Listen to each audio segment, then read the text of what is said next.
Hello, I am Theodore Henry, and welcome to this Election Day edition of Jamaica Magazine. Votes were cast, and after the counting of ballots, we will know who will govern the country for the next 5 years.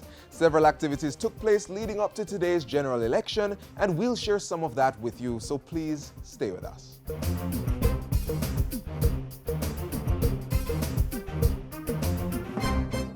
Jamaica, a logistics-centered economy. Global investors investing in mega projects. Special Economic Zone Act approved by Parliament. Jamaica is ready for increased global trade. Thousands of Jamaicans across the country, from high school to higher learning, trained in logistics management. More ships refueling in Jamaica and increased logistics operations in Jamaica. Capacity building for the business sector. The Jamaica Logistics Hub Initiative, rolling out across the country.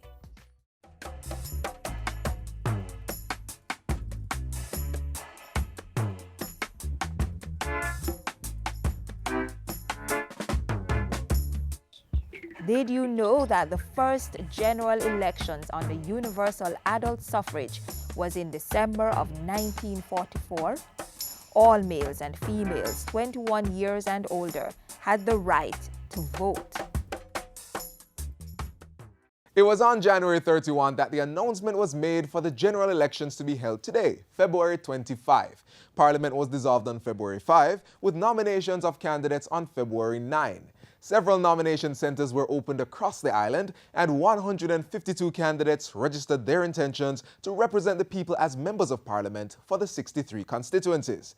The military, police officers, and election day workers were the first to cast their votes. This was done on Monday. The pace of voting on Monday was pretty slow at most polling stations across the island. Security personnel and election day workers came out in small groups throughout the day to cast their votes. According to Director of Elections, Orette Fisher, the process got off to a good start at the 282 polling stations, with the majority meeting the scheduled 8 o'clock start time. The numbers revealed an overall 63% turnout. Election day workers had the highest voter turnout of 70%, while 53% of registered police personnel and 36% of the military cast their ballots. Some 39,108 special service electors were eligible to vote. Now, these votes are not counted until election day, as explained by the Director of Elections. The police, for example, when you go to a location, you'll have police from all over the country voting at that location. But at that location, you'll have a ballot and a corresponding envelope for the specific constituency to which that policeman's vote is supposed to go. We therefore bring all of that to head office on the night, accompanied by the agents and so on. And there are representatives from the political parties who oversee the process, where those envelopes, because they are not opened, are sorted and counted and placed by constituency. On election day, again accompanied by the political representatives, these agents are taken back into the constituency, deposited in assigned boxes, and that is when it is opened, deposited in the box by the returning officer and counted along with the rest of the vote for the constituency on the day.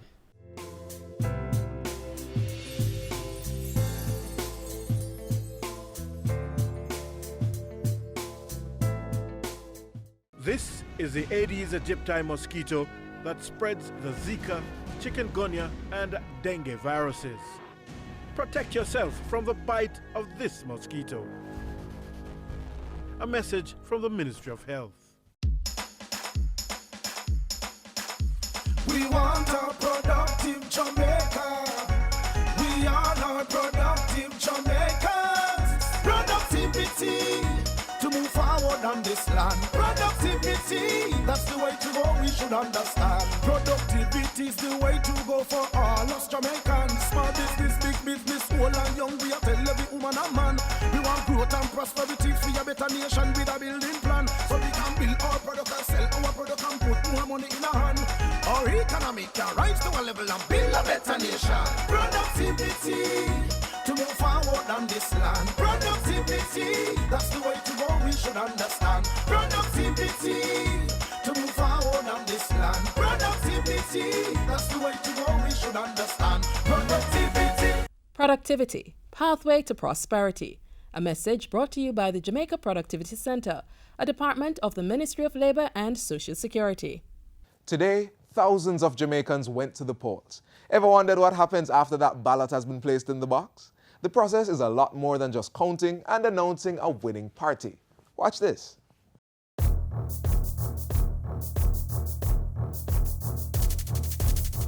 So a general election is called.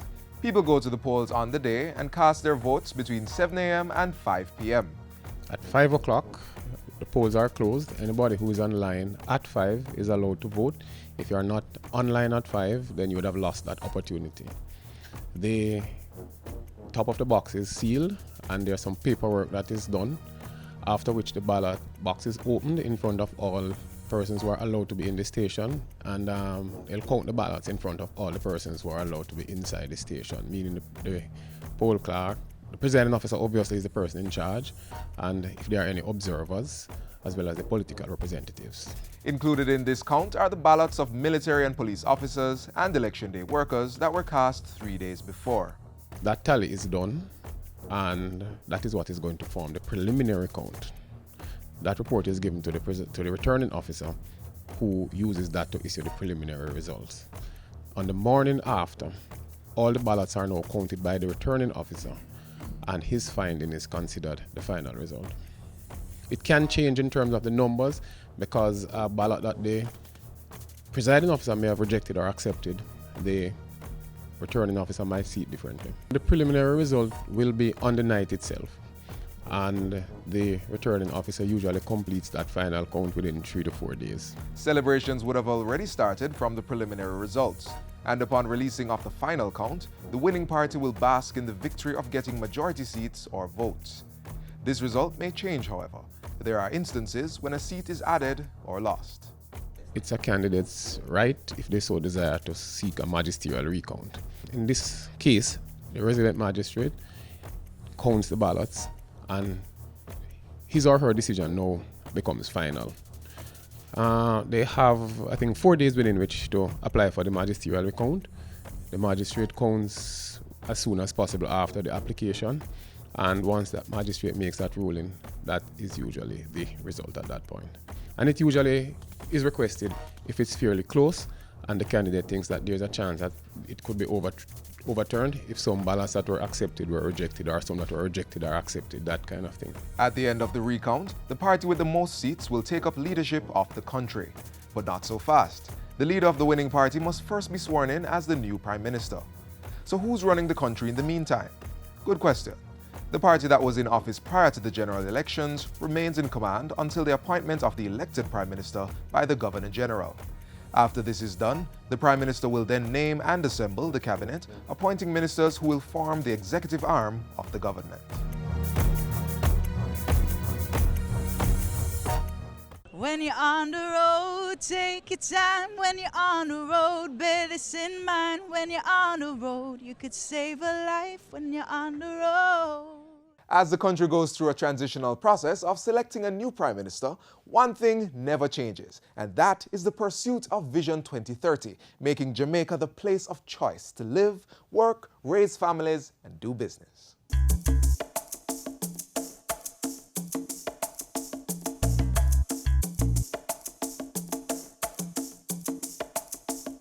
On a map, it's but a tiny dot, but in reality, its total area of about 10,990 square kilometers surrounded by the Caribbean Sea is spectacularly stunning. This is a small feature of the island Jamaica, which boasts of many achievements at home and abroad since gaining independence in 1962. However, as a people, when we take stock of our progress, we also see a country that has not achieved its full potential.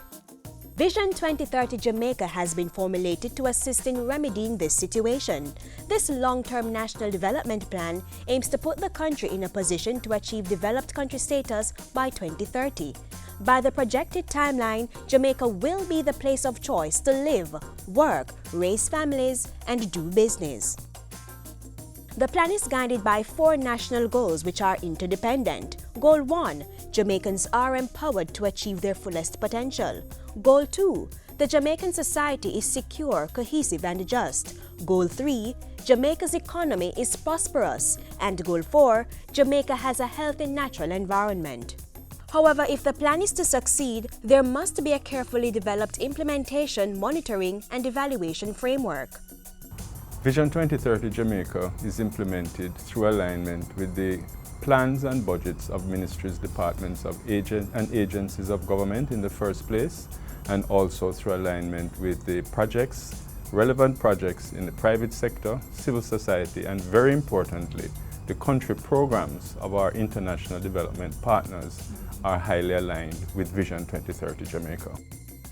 Implementation of the National Development Plan is done in a systematic way through the use of the Medium-Term Socio-Economic Policy Frameworks (MTFs). Under the MTF, critical priority areas for implementation are identified through a process of consultation with key stakeholders across the society.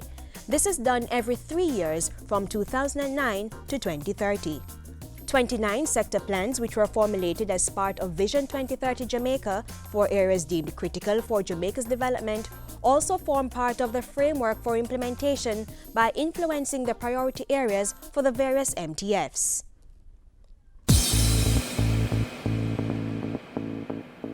A robust results-based monitoring and evaluation system is being established to ensure that the goals and outcomes of the plan are achieved.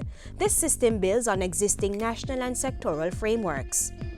An important aspect of the implementation, monitoring, and evaluation structure is ensuring that an inventory of the plan is done on a yearly basis and its progress tracked using a range of performance indicators and targets, also known as the Dashboard of National Indicators.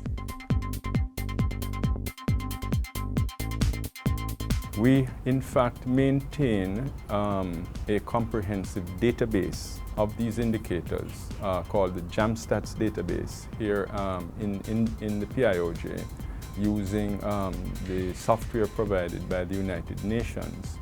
And here's where we have the time series on all of these indicators going back for many years, along with the targets. And this is where we store the data and use this to report on progress periodically. Also, since 2009, 10 thematic working groups, TWGs, made up of representatives from the public and private sectors and the civil society, have been established to provide a forum for the discussion, implementation, monitoring, and evaluation of priorities and activities of Vision 2030 Jamaica at the sectoral level. They identify problems and try to come up with solutions to ensure that they are overcome. They may help to develop key policies, prepare reports, undertake consultations, and in general do whatever it takes to support the implementation of the plan on a timely basis. Cabinet, however, has ultimate responsibility for the implementation and coordination of the National Development Plan, while the PIOJ acts as a technical secretariat. In this regard, the PIOJ systematically analyzes and interprets social and economic data and monitors and appraises public and private sector programs and activities based on the goals and outcomes of Vision 2030 Jamaica.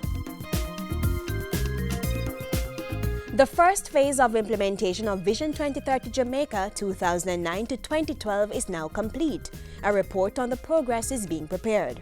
I think we have a mixed scorecard of progress so far. We've seen progress in such areas as a very significant fall, for example, in the murder rate, and I think people may well be aware of that. We've exceeded the target that we had set for 2012 already. We have also done quite well in some areas of our education and the certification of our labor force, and also in increasing the percentage of renewable energy sources for the country, where we have done very well there. However, the country is experiencing lower growth rates than expected, and unemployment and poverty are still pervasive. We are now focusing through the medium-term economic program and the growth inducement strategy on ensuring that we get back on track in those areas in the next 3 years. The implementation of the plan does not stop with the private and public sectors. You too can help make Vision 2030 Jamaica a reality. How? By learning about the plan, then sharing and applying the information learned. By committing to being a good role model, taking care of the environment, becoming more involved in community affairs as well as the affairs of the nation, you will help advance the implementation of the plan. For more information, visit the Vision 2030 Jamaica website, vision2030.gov.jm, or call the PIOJ 935-5150 or 935-514-629.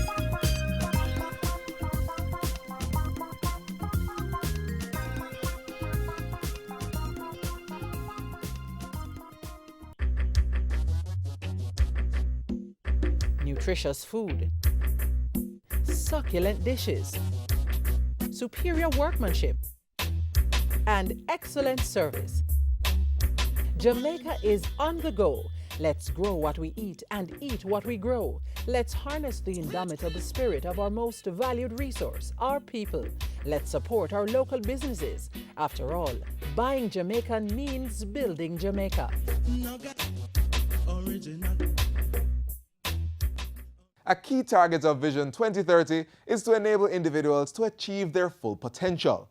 Through public-private partnerships, several measures have been implemented to promote economic well-being and enhance the quality of life for residents across the island. Learn more in the upcoming feature.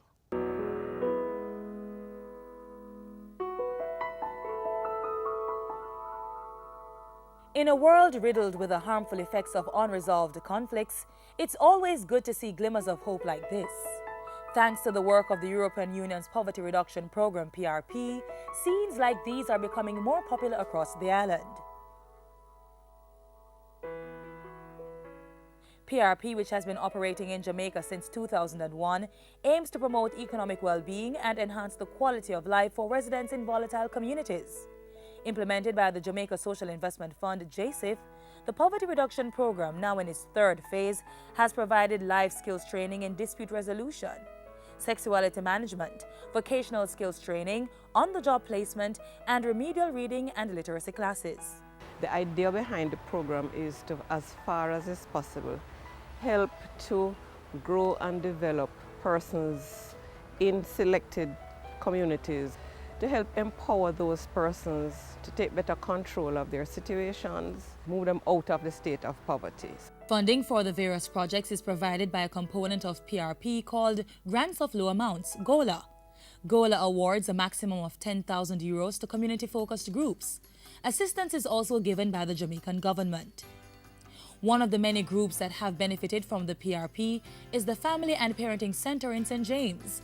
The center, which offers therapy to troubled children and positive parenting workshops, was able to further extend its services to the community.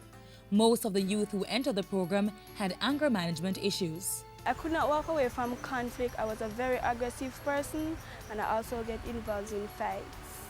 I took part in self-esteem building, also control anger, like walk away, and also control my anger problems. Before he came here, he have a little anger problem. It would eventually get me upset, right? And as a parent, you would want to do things like hit him or so on, stuff like that. Well, I was not concentrating well, and I was easily to get upset because I was having anger problem. I learned about myself and how to treat myself, plus stay away from conflict and how to treat others. I want to say thanks to the Poverty Reduction Program. It is very helpful to my child, and it also can be beneficial to others in a community, students, and so forth. And I believe that they should be more established, and so other children can come and take advantage of what they have to offer. And so they too can be good men and women of tomorrow. This is one of the best things that could ever happen for people in like volatile communities. This program should go through all the communities in Jamaica, because if we are going towards Vision 2030, these are some of the things that we need to do to prepare our people.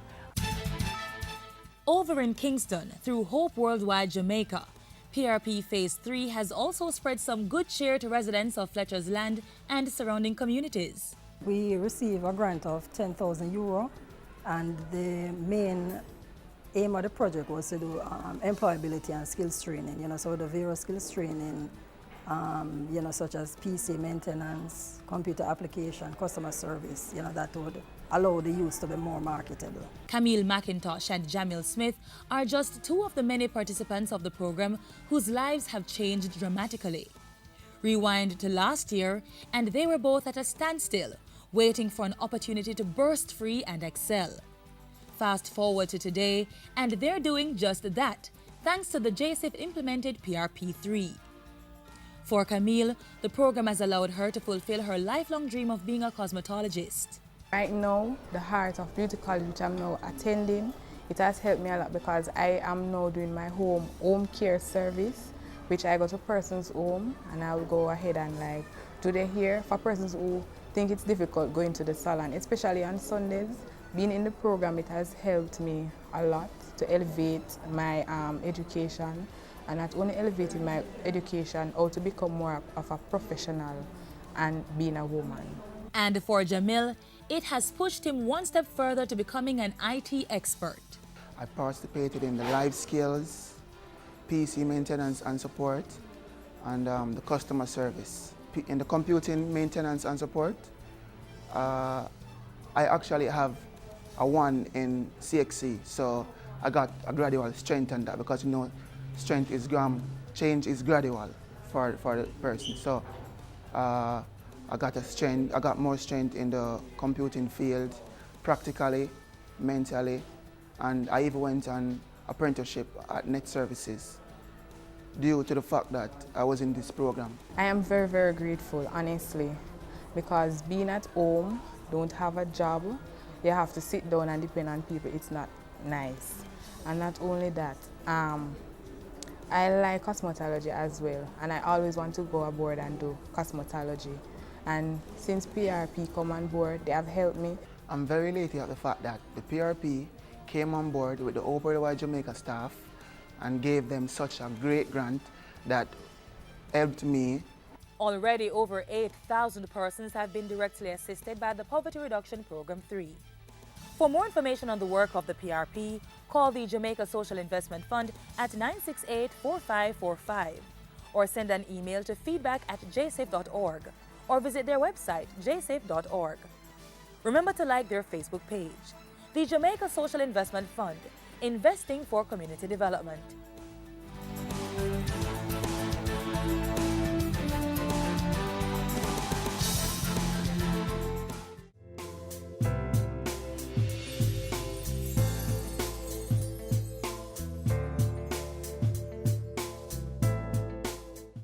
Don't make diseases spread. Wash your hands with soap and water instead. Wash them regular or use a hand sanitizer. Make sure the germs them dead. Touching your eyes or your mouth or your nose. Wash your hands before you do things like those. After you use the bathroom before preparing food, come on, wash your hand them clean. Up next, the impact of climate change and what is being done to protect our beautiful island home. Warning, warning, warning! The world over is changing, and a number of the changes are as a result of the way you and I have chosen to live. From driving a car to garbage disposal, using electricity to light and cool your homes. All these activities contribute to the evolving problem known as climate change. Climate change is happening now. For some strange reason, Jamaica doesn't have any rainfall at all. What I know right now is that it's a very hot summer. The drought is killing us. From the farmer to the housewife, climate change has no boundaries. It does not discriminate. If I was to define climate change, I would say something like it's the long-term changes in measures of climate happening over very, very long periods of time, and specifically due to human activities. So the first is, of course, things that we burn for electricity, so gas and coal and oil. And when we burn those fossil fuels, we put certain gases in the atmosphere which are known as greenhouse gases. And those greenhouse gases cause the eventual warming of the earth. And then the other one would be land use change. So, for example, when we cut down the trees and replace the trees by concrete, trees are what we call a natural sink. They take carbon dioxide out of the atmosphere. At the onset, The situation might seem dismal, but if we act now, we can begin adapting to the impacts of climate change. The school of thought is that there are really three key actions. The first is what they call mitigation. And by mitigation in the climate change context is, well, maybe we need to not put out as much greenhouse gases which are causing the problem in the first place. The second key action then is figuring out how to adapt. And adapting means learning to live within the new context that we are creating for ourselves, the new climate context. The third critical plank is always education. We have to begin to educate people about climate change. The country has been implementing a number of climate change resilient programs since 1995, when it became party to the United Nations Framework Convention on Climate Change, UNFCCC, the main international treaty on climate change. The adaptation, mitigation, and education strategies have been reflected in the development of the Vision 2030 National Development Plan through Goal 4 under Outcome 14, Hazard Risk Reduction and Adaptation to Climate Change. The Climate Change Division within the Ministry of Water, Land, Environment and Climate Change has a leading role in coordinating these initiatives. The Climate Change Division is set up to accomplish a number of objectives, and that includes improving the general awareness of the public as to what climate change is and what as a country we can all do in order to make ourselves better prepared for the likely and significant impacts. The division has been making strides in creating awareness about climate change and each individual's role in protecting the environment. As a country, we need to think, how can we reduce our greenhouse gas output? One obvious way is, for example, renewable energy. So to pursue renewable energy as a viable energy option. Our main activity is to ensure that we keep whatever forests we have in Jamaica intact. And in areas that we have lost the forest is to replace it. We have seen where our shoreline is changing. We've been doing a lot of work with replanting of mangroves, and we encourage replanting of seagrass. We have done work with establishment of coral nurseries, artificial reefs. We have experienced firsthand and will continue to see the changes that result from climate change. It is real, and all hands have to be on board to ensure success in our mitigation, adaptation, and education strategies. New day is dawning, it's time to arise. We are the gene of achievement and pride. Bold new beginning, time for action. We have the spirit to fight on. This is Jamaica, this is our land. We have our future with God in our plan. We'll play our part building this great nation. This is Jamaica, this is our land. We've come to the end of today's show. Another informative program comes your way tomorrow, but you don't have to wait till then. Just connect to our website, jis.gov.jm. And while you are online, send your feedback to jamaicamagazine@jis.gov.jm or tweet @JISnews. On behalf of the production crew, I am Theodore Henry. Walk good.